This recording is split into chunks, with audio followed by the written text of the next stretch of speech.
Assalamualaikum warahmatullahi wabarakatuh. Perkenalkan nama saya Dina Lintang Titonia. Nah, pada kesempatan kali ini saya akan presentasikan mengenai UTS metode penelitian. Sebelumnya NIM saya 10123100098. Oke, untuk soal yang pertama disebutkan jenis penelitian dan contohnya. Yang pertama ada penelitian kualitatif, yaitu penelitian yang bertujuan untuk memahami suatu fenomena yang mendalam. Data yang digunakan biasanya berupa kata-kata, hasil wawancara, observasi, dan dokumentasi. Nah, yang kedua adalah penelitian kuantitatif, yaitu penelitian yang menggunakan data angka dan penghitungan statistik. Penelitian ini dilakukan untuk menguji hubungan antara variabel yang buktikan input. Yang ketiga ada penelitian eksperimen. Penelitian ini adalah penelitian yang menggunakan data angka dan perhitungan statistik. Penelitian ini dilakukan untuk menguji hubungan antar variabel atau membuktikan hipotesis. Yang keempat adalah penelitian mixed method, yaitu penelitian menggabungkan metode kualitatif dan metode kuantitatif dalam suatu penelitian agar hasil yang diperoleh lebih lengkap. Yang lima adalah penelitian empiris, yaitu penelitian menggunakan data langsung dari lapangan seperti hasil observasi, wawancara, dan kuesioner. Dan yang keenam adalah penelitian deskriptif, yaitu penelitian bertujuan untuk menggambarkan atau menjelaskan suatu keadaan atau fenomena sesuai fakta yang ada. Nah, untuk sumbernya sendiri sudah saya cantumkan pada link sumber tersebut. Yang kedua adalah apa yang dimaksud dengan studi literatur dan kenapa perlu dilakukan. Studi literatur adalah kegiatan mencari, membaca, dan mempelajari sumber seperti buku, jurnal, artikel, maupun penelitian terdahulu yang berhubungan dengan topik penelitian. Studi literatur dilakukan untuk memperoleh teori, konsep, dan informasi yang mendukung penelitian. Nah, menurut dari buku Sugiono, teori dan hasil penelitian terdahulu digunakan sebagai dasar untuk memahami masalah penelitian dan menyusun hipotesis. Nah, alasan studi literatur perlu dilakukan yaitu menambah pemahaman tentang topik penelitian, menemukan teori yang relevan, mengetahui hasil penelitian sebelumnya, membantu menyusun rumusan masalah dan hipotesis, dan menghindari penelitian yang sama. Untuk sumbernya, buku sudah saya lampirkan pada pengumpulan. Selanjutnya, apa yang dimaksud dengan rumusan masalah?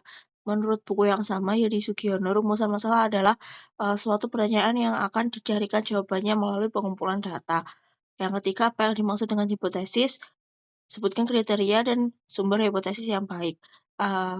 Menurut Sugiono, hipotesis merupakan jawaban sementara terhadap rumusan masalah penelitian, di mana rumusan masalah penelitian telah dinyatakan dalam bentuk pernyataan. Dikatakan sementara karena jawaban yang diberikan baru didasarkan pada teori yang belum didasarkan pada fakta empiris yang diperoleh melalui pengumpulan data.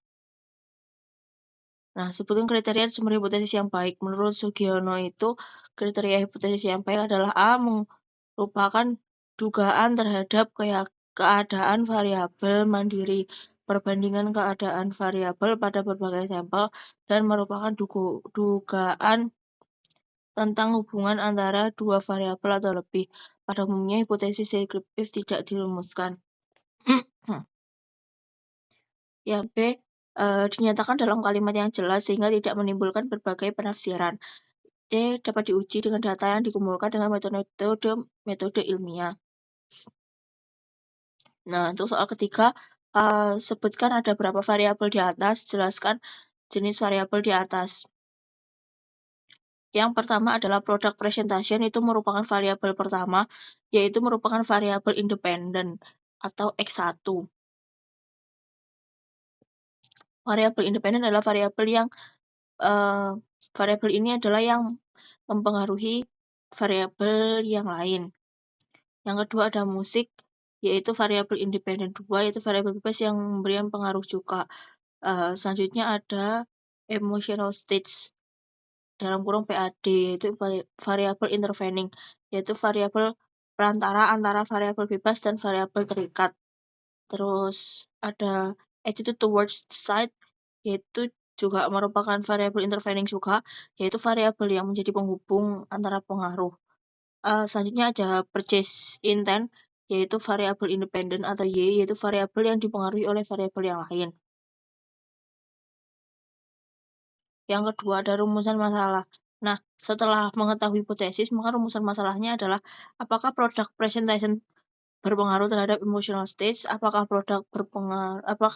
musik berpengaruh terhadap emotional stage. 3, apakah emotional stage berpengaruh terhadap attitude towards the stage. 4, apakah emotional stage berpengaruh terhadap purchase intent. 5, apakah attitude towards the site berpengaruh terhadap purchase intent. Selanjutnya nomor 2, tujuan penelitian. Yang pertama yaitu untuk mengetahui pengaruh product presentation terhadap emotional stage. 2, untuk mengetahui pengaruh musik terhadap emotional stage. 3, untuk mengetahui pengaruh emotional stage terhadap attitude toward the stage. 4, untuk mengetahui pengaruh emotional stage terhadap purchase intent. 5, untuk mengetahui pengaruh attitude towards the site terhadap purchase intent. Selanjutnya hipotesis. Hipotesis yang pertama yaitu H0, ada H0 dan H1. Yang untuk rumusan masalah pertama yaitu H0-nya, product presentation tidak berpengaruh terhadap emotional stage, sedangkan H1-nya, product presentation berpengaruh terhadap emotional stage.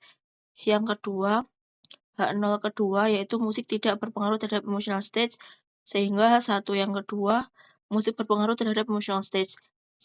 H0 ketiga, emotional state tidak berpengaruh terhadap attitude towards the site.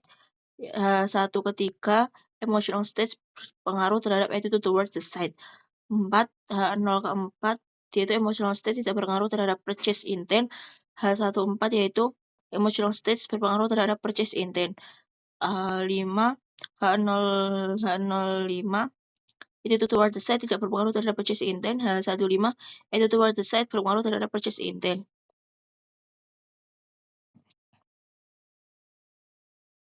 Selanjutnya soal ketiga, berikan informasi jenis pengolahan data statistik yang tepat. Menurut saya, jenis pengolahan data yang tepat ada yang pertama ada analisis regresi. Nah, analisis regresi digunakan untuk mengetahui apakah terdapat pengaruh antara variabel independen terhadap variabel dependen. Pada penelitian di atas tadi, regresi digunakan untuk melihat pengaruh product presentation dan musik terhadap emotional stage, pengaruh variabel lainnya terhadap purchase intent. Selanjutnya ada SEM, Structural Equating Modeling. SEM digunakan untuk menganalisis beberapa model sekaligus, baik pengaruh langsung maupun tidak langsung. Metode ini cocok digunakan untuk penelitian terhadap variabel intervening atau perantara seperti emotional stage, attitude toward the stage. Nah, SEM mampu menguji seluruh hipotesis dalam satu model penelitian secara bersamaan. Terima kasih. Mungkin sekian yang dapat saya sampaikan. Wassalamualaikum warahmatullahi wabarakatuh.